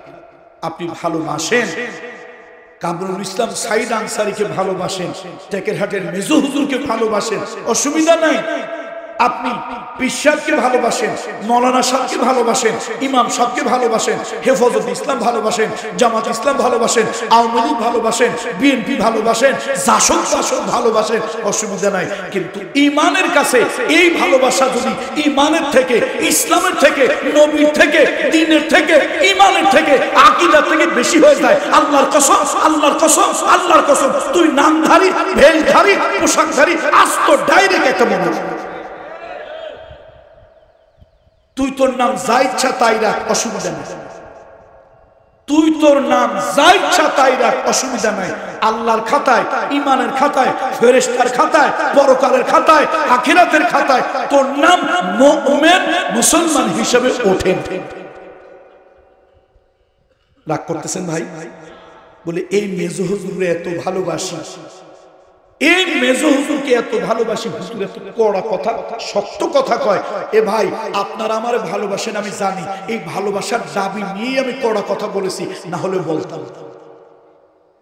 কিয়ামতের ময়দানে মিষ্টি মিষ্টি কথা বলার কারণে কিয়ামতের ময়দানে আল্লাহর আদালতে যখন আপনি আসামি হবেন, এই নলুয়াবাসী আল্লাহর আদালতে নালিশ দেবে, আল্লাহ মরহুম ওলিউল্লাহ দরবেশরে আমরা হৃদয় দিয়ে ভালোবাসতাম, সে মানুষ গরিব ছিল কিন্তু ভালোবাসা গরিব ছিল না, আল্লাহ তাকে আমরা অনেক ভালোবাসতাম হৃদয় দিয়ে, তার পীর, তার বুজুর্গ, তার ওলি টেকেরহাটের মরহুম আল্লাহর ওলিকে ভালোবাসছি, তার ইন্তেকালের পর তার সন্তানদেরকে ভালোবাসি, তাদের মাহফিলে, তাদের সোহবতে বিভিন্ন জায়গায় চলে যাই, তাদের কাছে গিয়ে বসি, আল্লাহ আজকে আমি জাহান্নামী হইলাম, ওনাদেরকেও জাহান্নামে নিয়ে যাব। কেন? ওনাদেরকে ভালোবাসছি। ওনারা যদি আমার ঈমানটা পাল্টানোর জন্য, আকীদাটারে পাল্টানোর জন্য, ইসলামটাকে পাল্টানোর জন্য, আমার ধর্মটাকে পাল্টানোর জন্য, আমার বুঝটাকে পাল্টানোর জন্য হক কথা যদি বলতো, আজকে আমি জাহান্নামী হইতাম না। এই মানুষগুলো প্রতারক, ভণ্ড, এরা টাকা পয়সা খাওয়ার জন্য আমাদের কাছে আসছে, ঈমান আকীদা পরিবর্তনের জন্য কঠিন কথা বলে নাই। জাহান্নামে আমি যাব, তবে এদেরকে নিয়ে যাব। এই জন্য আমি আল্লাহ সাক্ষী, আল্লাহ সাক্ষী, আল্লাহ সাক্ষী, আল্লাহ তাআলা আপনাকে সাক্ষী রাখছি, ওয়ামা আলাইনা ইল্লাল বালা। আমি শুধু বলে যাচ্ছি, মানা না মানা আপনার। আচ্ছা, আমি কি জোর করে আপনাকে মানাইতে পারবো ভাই? পারবো।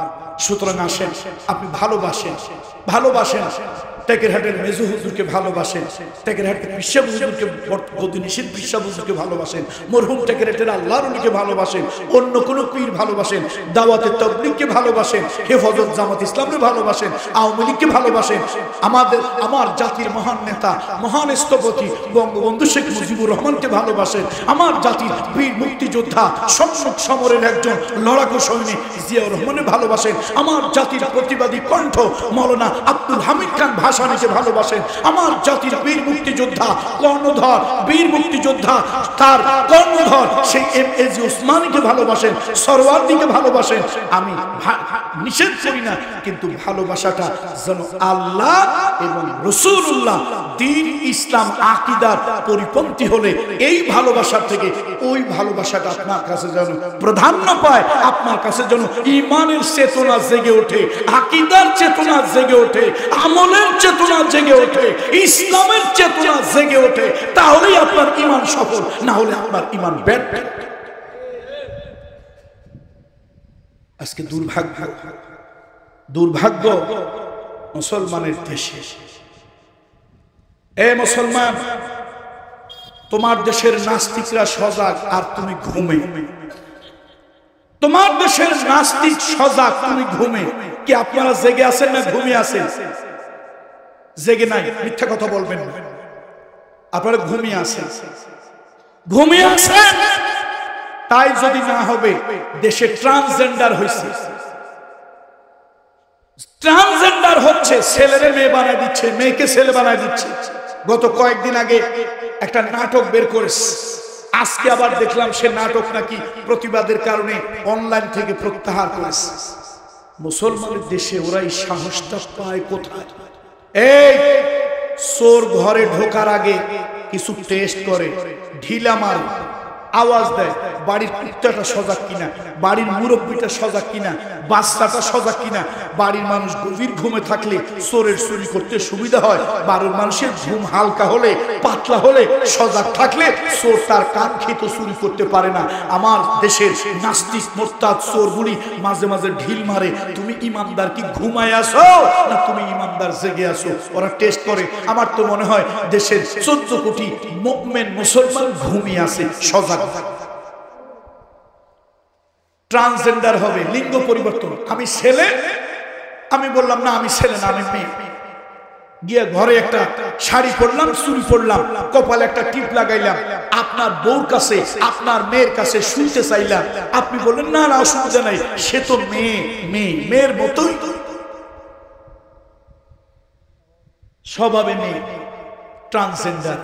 দেখেন, আমি বলতেছি আপনি ঘুমে না সজাগ। আপনি যে ঘুমে তার প্রমাণ হলো। ট্রান্সজেন্ডারের উদাহরণ দিতে গিয়ে অন্য কোন শব্দ ব্যবহার করা যেত। পৃথিবীতে এখন 700 কোটি মানুষ, অন্তত 600 কোটি নাম পৃথিবীতে আছে না নাই? আপনার নাম একটা, আমার নাম একটা, তার নাম একটা, এক নামের লোক দুইজন তিনজন সর্বোচ্চ থাকতে পারে, এর বেশি। বলেন, কথা বলেন, বোঝেন কিনা আমার কথা? তাহলে পৃথিবীতে মানুষ যদি হয় 600 কোটি, পৃথিবীতে কত নাম আছে? 700 কোটি মানুষ হইলে অন্তত 600 কোটি নাম আছে। প্রশ্ন হলো, এত নাম থাকতে তুমি শরীফ নামটা কেন বাছলা? শরীফ থেকে শরীফা, তার কারণ হলো এটা তোমার ঈমানকে আঘাত করা, সূক্ষ্ম আঘাত। তুমি মুসলমানের বাচ্চা, কচ্ছপের গোশত খাও, গরুর গোশত খাও, শুয়ারের গোশত খাও, কুত্তার গোশত খাও, আবার গরুর গোশত খাও। তুমি যে নামে মুসলমান, বিশ্বাসে মুসলমান, নাকি তুমি ভেষধারী, লিবাসধারী মুনাফিক মুসলমান, এই কাফের বেদিনের বাচ্চারা বোঝার জন্য মাঝে মাঝে টেস্ট করে, তুমি ঘুমে না সব। তার কারণ কি? শব্দ কিন্তু আরেকটা বাসে নাই, শরীফে বাসে। শরীফ বাসছে কেন? ওরা জানে দেশের অনেক লোক হয়তো নামাজটা ঠিক মতো পড়ে, কিন্তু এখনো তার কলিজায় ঈমানের কিছু আছে। সে কি করে? মক্কার কথা বললে শুধু মক্কা বলে না, ভক্তি শ্রদ্ধার কারণে বলে মক্কা শরীফ। বলেন, কথা সত্য না মিথ্যা? অনেক মুসলমান নামাজ পড়ে না, কিন্তু তারপরও তার দিলের মধ্যে একটু ভয় লাগে, ভক্তি লাগে।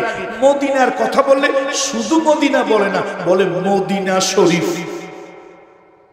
অনেক মুসলমান হয়তো নামাজ ঠিক মতো পড়ে না, কিন্তু তার ঈমানের একটু হলেও আলো ভিতরে আছে। সে কোরআন শরীফ, কোরআনটারে এমনি বলে না, যদিও কোরআনের ভাষায় কোরআনুল মাজিদ, কোরআনুল কারীম, কিন্তু আমার দেশে আমরা কি বলি? নামাজ হয়তো পড়ে না, কিন্তু তার দিলের মধ্যে একটু হইলেও ঈমানের একটু লাইট মাঝে মাঝে একটু ওই যে কি জুনি পোকার মতো জ্বলে। সে কোরআন এমনি বলতে পারে, কোরআন এ কোরআন টান, কোরআনটা ধর, কোরআনটা নে, ওই এখানে একটা কোরআন দে, এটা বলে না, বলে কোরআন শরীফ। এরপরে সে হাদিস বলবে। অনেক মুসলমান বেনামাজি, তারপর তার দিলের মধ্যে জুনি পোকার মতো সামান্য একটু ঈমান আছে। হাদিস বলতে গিয়ে শুধু হাদিস বলে না, বলে হাদিস শরীফ। তাহলে এই নাস্তিকের বাচ্চাগুলি, তোমার ঈমান, তুমি কি ঈমানদার, সজাগ না ঘুম? এটা টেস্ট করার জন্য মাঝে মাঝে খোঁচা দেয় তোমার ঈমানের শরীফ থেকে শরীফা, শরীফ থেকে শরীফা। দেখেন, অর্থাৎ তোমার কোরআন শরীফ, হাদিস শরীফ, ওজিফা শরীফ, মক্কা শরীফ, মদিনা শরীফ, তোমার এই শরীফে আঘাত করতে পারলে তোমার ঈমানে আঘাত করা যাবে। এই শরীফ নিয়ে তুমি না চিল্লাইলে, এর থেকে বড় কোনো ঈমানের উপর আঘাত আসলেও তুমি চিল্লাবা না। তুমি তো এখন দোয়াসলা মুসলমান, তুমি তো এখন ওই পাঠা গরুর মতো তোলানো মুসলমান হয়ে গেছো। তোমার ভিতরে এখন ঈমানের সহ্য বীর্য নাই। এখন তোমার সিন করলো সিন, কাজ করলো কাজ, তুমি এগুলো নিয়ে চিন্তাই করো না। তুমি জন্মের মতো খালি খাও আর ঘুমাও। প্রশ্ন হলো, এগুলি কারা করে? কারা করে?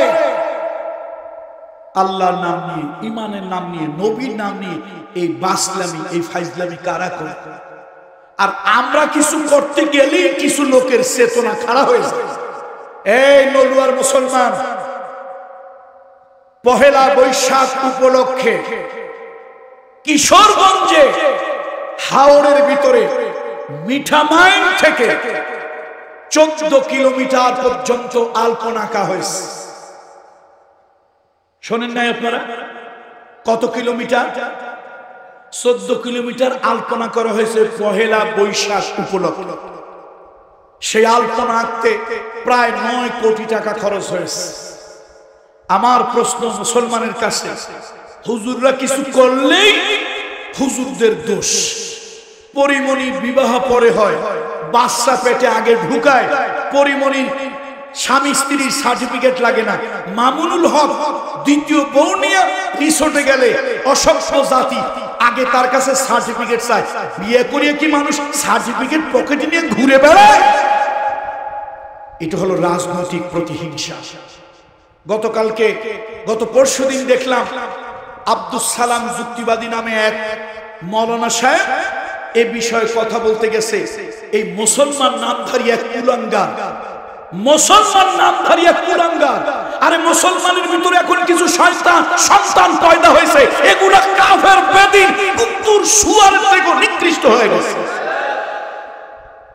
সে উঠে উত্তেজিত হইয়া এক বয়স্ক মুরব্বী তার কলার ধরে টানতে টানতে হেস্তায় নিয়ে গেছে। আজকে তুই লিডার আর ক্যাডার হইছিস, কিয়ামতের ময়দানে তোর মতো এরকম কত লিডার কত ক্যাডার। আরে বাংলাদেশে বহুত লিডার দেখছি, বহুত ক্যাডার দেখছি, আজকে বিরাট বড়, কালকে সলিমুদ্দিন কেউ পাও দিয়েও বসে না, পিছা দিয়া কেউ ঝাড়া মারে। وتعز من تشاء وتذل من تشاء بيدك الخير إنك على كل شيء قدير। বাবাজি বেশি বাড়িও না, বাবাজি বেশি বাড়িও না, অতি বাড়লে ঝড়ে ভেঙে যায়, তোমার উপরে ঝড় আসলে তুমি ভেঙে যাও। দেখো না খোদাই গজব দুবাইয়ের উপরে আসছে, মুসলমানের বাচ্চা মসজিদ নিয়ে চিন্তা নাই, মুসলমানের বাচ্চা মন্দির নিয়ে চিন্তা। বিশাল বড় মন্দির উদ্বোধন করেছে, আল্লাহ তাআলা ছোট্ট একটা গজব দিয়ে দিয়েছে, পানির গজব। আরে আল্লাহ চাইলে ফেরাউনরে নমরুদরে, ফেরাউনরে দিছিল পানির গজব, নমরুদরে দিছিল মশার গজব। তো আল্লাহ চাইলে কোন গজব যারে তারে দিয়ে দিতে পারে। এই জন্য আসুন আল্লাহর ওয়াস্তে অতি বাড়বেন। যারা অতিরিক্ত বাড়ে তারা ঝড়ে ভেঙে যায়, আর সেই ঝড়টা কার ঝড়? আল্লাহর ঝড়। আমার প্রশ্ন হচ্ছে, আমরা হুজুরের একটা কিছু করলি আপনারা তার মধ্যে নোক্তা দেন। এই যে 14 কিলোমিটার আলপনা আঁকা হইল, এইটা হচ্ছে হাওড়ের ভিতর দিয়ে, এটা জীব বৈচিত্র্যের ক্ষতি করবে। এই রং বৃষ্টিতে ধুইয়া বিভিন্ন গাড়ির চাকার টায়ারে ঘষাঘষি হইয়া এই রং হাজার হাজার গ্যালন রং পানিতে গিয়ে মিশবে, জীব বৈচিত্র্যের ক্ষতি হবে। এর দ্বারা আমার কি উপকার হইতো? এই 9 কোটি টাকার গাছ লাগাইলে অক্সিজেন পাওয়া যেত, পাখি বাসা বাঁধত, পোকামাকড়ে গাছে আশ্রয় পাওয়ার জায়গা পেত, পরিবেশের উন্নতি হতো। এই 9 কোটি টাকা হাওড়ের বিভিন্ন জায়গায় টোং ঘর বানায় দিলে অতিথি পাখি বিদেশ থেকে এসে আমার দেশে বাসা বাঁধত, পোকামাকড় খাইয়া কৃষকের উপকার করত। এই 9 কোটি টাকা যদি ইঁদুর মারার কাজে ব্যয় হতো, আমার গরিব কৃষক কোটি কোটি টাকার ফসল রক্ষায় কাজ হইতো।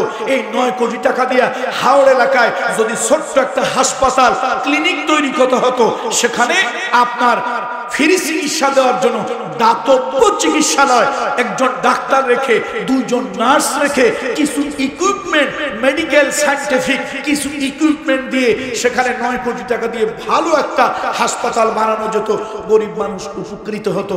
আপনার কাছে আমার প্রশ্ন, 14 কিলোমিটার আলপনা আঁকছে, 9 কোটি টাকা খরচ হয়েছে, কার বাপের কি উপকার হয়েছে বলেন? কত বাংলা ভাষা বুঝবেন না? কার কি উপকার হয়েছে বলেন? অপচয় হয়েছে। ওয়ালা তুবাদদিরু তাবযীরা ইন্নাল মুবাদদিরিনা কানু ইখওয়ানাশ শায়াতিন। আল্লাহ বলেছে অপচয় করিও না, অপচয় করিও না। অপচয়কারীকে আল্লাহ পছন্দ করেন না, অপচয়কারী শয়তানের ভাই। একজন উঠে বলেন যে এই উপকার হয়েছে, এই উপকার হবে, পরিবেশের, জীব বৈচিত্র্যের, প্রাণীর, মানুষের কোন উপকারে আসবে না, বরং ক্ষতি হবে। এগুলো নিয়ে আমার দেশের কিছু লোকদের মাথা ব্যথা নাই, এগুলো নিয়ে কথা নাই। যত কথা হুজুররা কি বলছে, হুজুররা কিছু বললেই কিছু লোকের গাও চুলকায়, পাও চুলকায়, নানান ধরনের কষ্ট শুরু হয়। আহা, আল্লাহ তাআলা জাতির প্রতি রহম করুন। এ মুসলমান, সাহসী হতে চাও? আব্দুল্লাহ বিন রাওয়াহার মতো সাহসী। গত অক্টোবর মাসে আমি একটা কনফারেন্সে গিয়েছিলাম, একটা সফরে গিয়েছিলাম জর্ডান। এই জর্ডান ক্যাপিটাল সিটির নাম হলো আম্মান। এই জর্ডানের আম্মান গেলাম, একটু মনের মধ্যে ইচ্ছে হলো একটু মোতার প্রান্তরে যাব, মোতা যাব, মোতা। আপনারা নিশ্চয় অনেকে নাম শুনেছেন।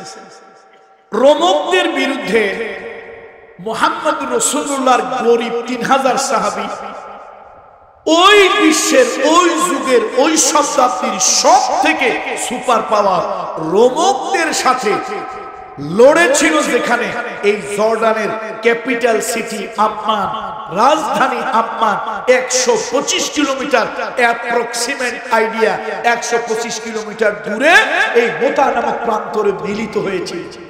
আল্লাহ আল্লাহ, আমার কি সৌভাগ্য, আমি সেই জীবন্ত সাহাবীদের কবরটা হাত দিয়ে ধরেছি, আমি তাদের কবরের কাছে গিয়ে সালাম দিয়েছি।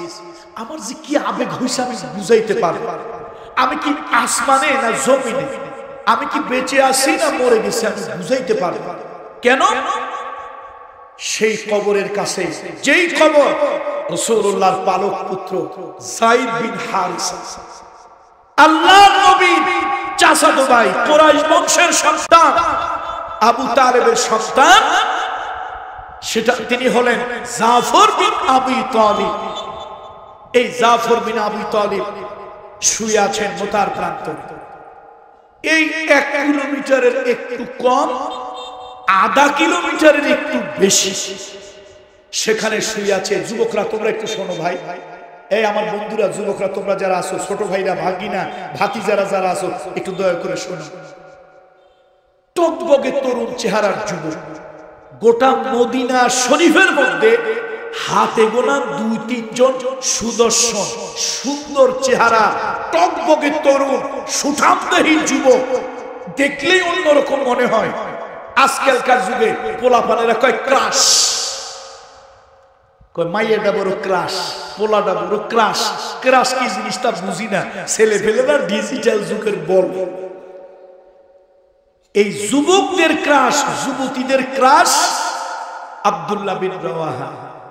চেহারা শরীর যেরকম, উঁচা লম্বা যেরকম, টকবগে তরুণ, বিয়ে করবে এরকম কোন সুন্দরী মেয়ে পায় না। কেন? পুরুষটা যেরকম, ছেলেটা যেরকম, বিয়ে করতে হলে মেয়েটাও তো লাগবে এরকম। অনেক খোঁজাখুঁজির পর এক সুন্দরী, সুনয়না, সুদর্শনা, ষোড়শী, অষ্টাদশী, তরুণী, তরুণী, উর্বশী, রূপসী এক সুন্দরী পাওয়া গেল। এইবার বিয়ে হবে, বিয়েও হচ্ছে। বউটারে এনে বাড়ির মধ্যে ঢুকবে, রাস্তা দিয়ে লোকেরা দৌড়ায় যাচ্ছে আর বলছে আল জিহাদ ফি সাবিলিল্লাহ, আইয়ুহাল ইখওয়ান আল জিহাদ ফি সাবিলিল্লাহ। এ ভাইরা, জিহাদের ডাক এসেছে, জিহাদের ডাক এসেছে। নবীর যুগে জিহাদের আযান এইভাবে দেয়া হয়। আব্দুল্লাহ বিন রাওয়াহা বউটারে ঘরে রেখে বললেন, ও বিবি, তুমি কোরআন শরীফ পড়ো, সময় কাটাও, কোরআন পড়ো, আমি একটু মসজিদে নববীতে যাব। নবীজি যুদ্ধের এলান দিয়েছেন, যুদ্ধের আযান দিয়েছেন। কোথায় যুদ্ধ, কাদের বিরুদ্ধে যুদ্ধ, কোন জায়গায় যুদ্ধ, একটু শুনে আসি। আব্দুল্লাহ বিন রাওয়াহা, ও আমার যুবক বন্ধুরা, ও যুবক বন্ধুরা, আমার ভাতিজারা, ভাইয়েরা, ছোট ভাইরা, বাবাজিরা, তোমাদের মতো টকবগে সুন্দর চেহারার এক যুবক মসজিদে গিয়ে এক কোনায় বসে পড়ছে। নবীজি বলতেছে, শোনো ও আমার সাহাবীরা, আমি তোমাদেরকে এই পৃথিবীর সব থেকে বড় শক্তি রোমকদের বিরুদ্ধে জিহাদ করার জন্য পাঠাবো। তোমরা তৈরি হও। এই যুদ্ধে, জিহাদে আমার এই সাহাবীদের মধ্যে সেনাপতির দায়িত্ব পালন করবে আমার পালক ছেলে, আমার পালক পুত্র যায়েদ বিন হারিসা। নবীজি কি যেন চিন্তা করলেন, নবীজির চোখ বেয়ে টপ টপ করে পানি পড়তেছে। আল্লাহর হাবিব বললেন, শোনো, আমার কলিজার টুকরা যায়েদ বিন হারিসা যদি শহীদ হয়ে যায়, তাহলে 2 নম্বরে সেনাপতির দায়িত্ব পালন করবে আমার চাচাতো ভাই জাফর বিন আবি তালিব। নবীজির চোখ দিয়ে পানি পড়ে। আল্লাহ রাসূল বললেন, সেও যদি শহীদ হয়ে যায়, তারও যদি মৃত্যু হয়, আল্লাহর জান্নাতের টিকিট তার হাতেও যদি চলে আসে, তাহলে 3 নম্বরে সেনাপতির দায়িত্ব পালন করবে এই মদিনার টকবগে তরুণ যুবক, তার নাম হলো আব্দুল্লাহ বিন রাওয়াহা। বউটারে কোথায় রেখে আসছে? এই ঘরে তুমি একটু কোরআন শরীফ পড়ে সময় কাটাও, আমি একটু আসি। নবীজি নাম ঘোষণা করে ফেলছে। আমি নিজেরে ধরে রাখতে পারি নাই। আব্দুল্লাহ বিন রাওয়াহার কবরের কাছে গিয়ে আমি নিজেরে ধরে রাখতে পারি নাই। আমি কি বেঁচে আছি না মরে গেছি, আমি কি সজাগ আছি না বেহুশ হয়ে গেছি, আমি জানি না। কবরের কাছে গিয়া কবরটা ধরে সালাম দিলাম, কবরটা ধরে সালাম দিলাম। গাড়িওয়ালা তাড়াতাড়ি করে গাড়িতে গিয়া উঠলাম, কিন্তু আমার কলিজাটা ছিঁড়ে যাচ্ছে, আমার কলিজাটা যেন আমার সাথে নাই। আমি গাড়ি থেকে লাফ দিয়ে নেমে পড়লাম, ওই শহীদের কবরের কাছে আবার গিয়া দাঁড়াইলাম। দুনিয়ায় এরকম কোন জায়গা আমি দেখি নাই। মৃত্যুর সামনে আল্লাহ নবী তিনজনের নাম বলেছে। প্রথম হলো যায়েদ বিন হারেসা, দ্বিতীয় হলো জাফর বিন আবি তালিব, তৃতীয় হলো আব্দুল্লাহ বিন রাওয়াহা। নবীজি কাঁদে আর বলে, এই তিনজন যদি শহীদ হয়ে যায় তোমরা পিছনে হটবে না। চতুর্থ একজন তোমরা মশওয়ারা করে নির্ধারণ করবে, আল্লাহ তাআলা তার হাতে তার মাধ্যমে বিজয় দান করবে। ও যুবক বন্ধু, ও যুবক ভাতিজা, ও যুবক কলিজার টুকরা, তোমার মতো একটা যুবক আব্দুল্লাহ বিন রাওয়াহা, দুইজন অলরেডি শাহাদাত বরণ করে জান্নাতে চলে গেছে। আব্দুল্লাহ বিন রাওয়াহা সামনে, পৃথিবীর সব থেকে পাওয়ারফুল শক্তি সামনে। আব্দুল্লাহ বিন রাওয়াহা এক হাতে ঢাল আর এক হাতে তরবারি নিয়ে ঝান্ডাটা সামনে নিয়ে অগ্রসর হবেন। তখন তিনি দাঁড়ায় দাঁড়ায় কবিতা বলতেছে। তিনি ছিলেন একজন পল্লী কবি, তিনি ছিলেন একজন স্বভাব কবি, তিনি ছিলেন একজন চারণ কবি। তিনি মিলায় মিলায় ছন্দ দিয়ে কবিতা বলতেন। তিনি কথা বললেই কবিতার মতো হয়ে যেত। আজও যদি আল্লাহ তাআলা আপনাদের এখান থেকে কাউকে যদি আল্লাহ কোনদিন নেয়, আমার কথাটা নিজে গিয়া চোখ দিয়ে দেখে আপনি সাক্ষী দিবেন। আজও আব্দুল্লাহ বিন রাওয়াহা তার কবরের কাছে, মাথার কাছে আজও সাইনবোর্ডে ওই কবিতাগুলো লেখা আছে। কত মানুষ তাকে সালাম দেওয়ার জন্য যায়। আসসালামু আলাইকা ইয়া আহলাদ দিয়ার, লানা আনতুম সালাফুন ওয়া নাহনু লাকুম তাবউন ওয়া ইন্না ইনশাআল্লাহু লাহিকুন। সালাম দিতে গিয়া দেখে তার কবরের কাছে কবিতা লেখা। তিনি মৃত্যুকে সামনে জেনেও নির্ভয়ে কবিতা পড়তেছিলেন। তাহলে বোঝা গেল মৃত্যু যারে ডরাইতে পারে নাই, মৃত্যু যাকে ভয় দেখাইতে পারে নাই, মৃত্যু যারে কলিজা কাঁপাইতে পারে নাই, মৃত্যু যার মধ্যে কোনো কাজ করে নাই, তিনি হলেন আব্দুল্লাহ বিন রাওয়াহা। আব্দুল্লাহ বিন রাওয়াহা নির্ভীকভাবে তিনি কবিতা পড়তেছেন, কবিতা আওড়াচ্ছেন, আর শত্রুদের দিকে তিনি অগ্রসর হয়ে যাচ্ছে। ও মুসলমান, ও মুসলমান, তুমি তো সেই জাতি, তুমি কারো চোখ রাঙানিতে ভয় পাবে না, তুমি উত্তাল তুফান থেকে ভয় পাবে না। আল্লাহর নবীর সাহাবীরা আফ্রিকায় দাওয়াত দিতে যাবে, আফ্রিকায় দাওয়াত দিতে যাবে। সাদ বিন আবি ওয়াক্কাস তার নেতৃত্বে আফ্রিকায় দাওয়াত দিতে যাবে। গিয়া বিশাল বড় একটা নদী বেজে গেল। আরবরা নদীতে সাঁতরাতে জানে না, সে নদীর স্রোত, নদীর ঢেউ। হযরত আল্লাহর নবীর সাহাবীরা, আল্লাহর নবীর সাহাবীরা বলল, ও সাহাবীরা ভয় পাইও না, আমরা বাতাসকে ভয় পাই না, সমুদ্রকে ভয় পাই না, তুফানকে ভয় পাই না। আমরা আল্লাহর দ্বীনের সৈনিক, দ্বীনের মুজাহিদ। আমরা নবীর জন্য, দ্বীনের জন্য, আল্লাহর জন্য আমরা এসেছি। প্রয়োজনে হাসতে হাসতে জীবন দিয়ে দেব, আমরা কিছুকে ভয় পাই না। তোমরা যদি চাও ইসলাম এই দেশ পর্যন্ত, আরব দেশ পর্যন্ত থাকুক, তাহলে তোমরা বসে থাকো।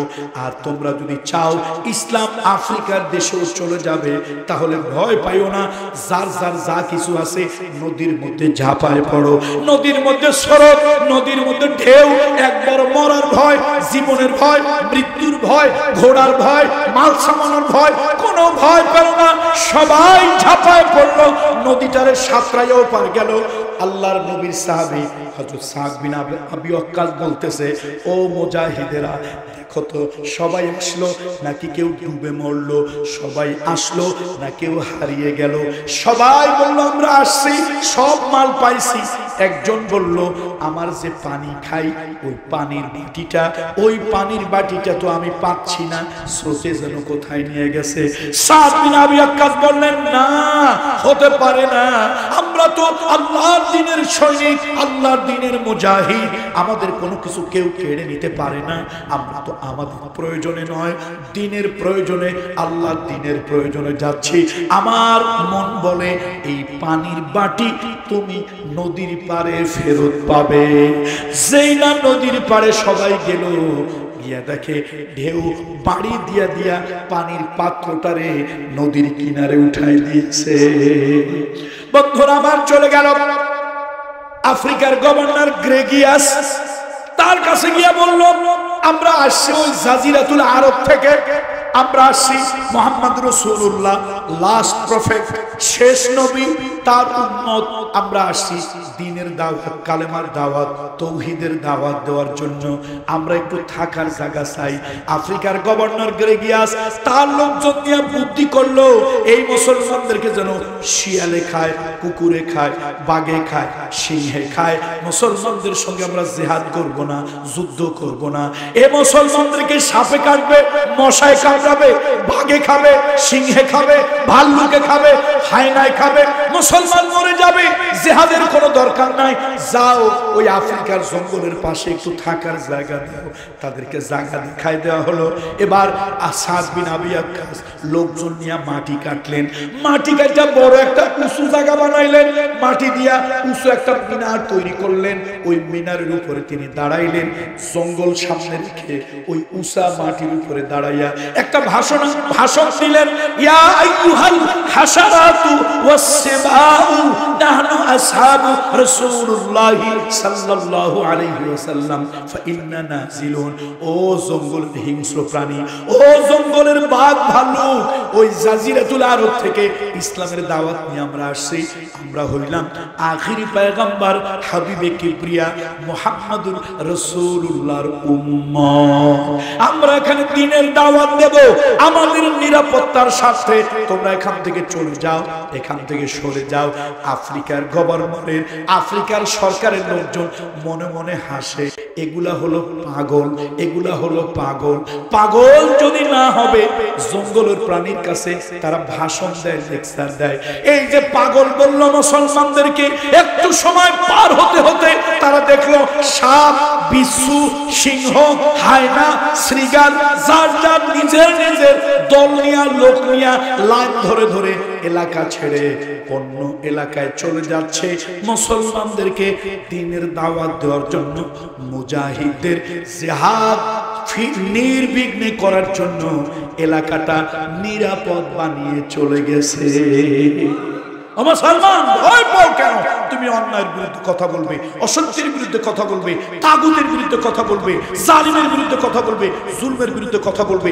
তুমি, তোমার ব্যবসা মন্দা হবে, তোমার ঘর বাড়ি উচ্ছেদ হবে, তোমার আপনজন পর হবে। এই ভয় তুমি করবে না। তুমি ওলি, অভিভাবক, বন্ধু কাকে বানাবে? আল্লাহকে বানাবে।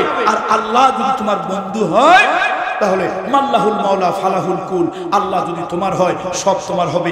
আর আল্লাহকে বাদ দিয়ে তুমি যদি গায়রুল্লাহর পিছনে দৌড়াও তাহলে আল্লাহ তাআলা নিজেই বলছেন ফাতারাব্বাসু হাত্তা ইয়াতিয়াল্লাহু বিআমরিহি, তারা আল্লাহর আদেশ ফয়সালা আসা পর্যন্ত অপেক্ষা করো। অর্থাৎ তোমার উপরে আল্লাহর গজব আসা পর্যন্ত অপেক্ষা করো।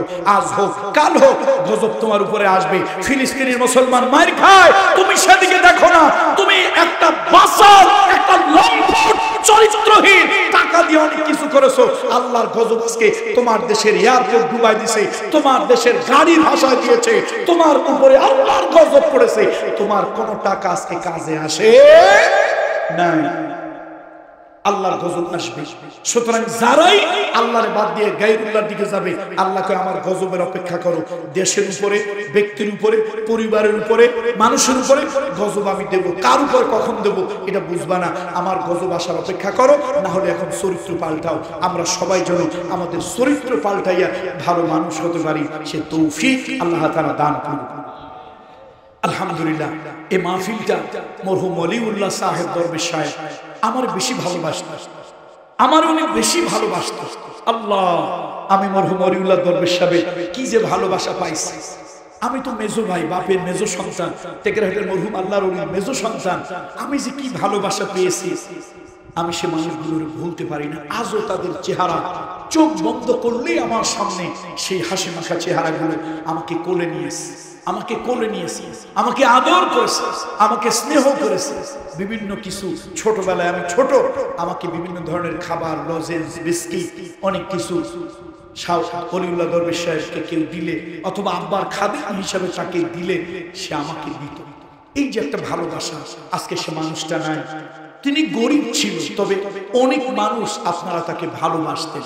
ভাই, ভালোবাসা পাওয়ার জন্য টাকা পয়সার মালিক হইতে হবে, ক্ষমতার মালিক হইতে হবে এরকম না। অনেক মানুষ গরিব কিন্তু মানুষ তাকে ভালোবাসে। আমাদের মরহুম ওলিউল্লাহ দরবেশ সাহেবকে এলাকার দল মত নির্বিশেষে সব মানুষগুলো আপনারা ভালোবাসতেন। টেকেরহাটের মরহুম আল্লাহর ওলিকে দিয়ে তিনি এখানে এই মাহফিলটা প্রবর্তন করিয়েছিলেন। আজকে প্রতি বছরই আমরা আসি। আল্লাহ এই মাহফিলটাকে কিয়ামত পর্যন্ত দায়ম কায়েম রাখুন, বলি আল্লাহুম্মা আমিন। ভাই ভালো করে শোনেন, ভালো করে শোনেন ভাই, রাগ করেন না, অসন্তুষ্ট হবেন না, হাতে পায়ে ধরে অনুরোধ করি অসন্তুষ্ট হবেন না। আমরা এখানে কোনো ভোট চাওয়ার জন্য, কোনো দলকে প্রমোট করার জন্য, কোনো রাজনীতি করার জন্য এখানে আসি না ভাই।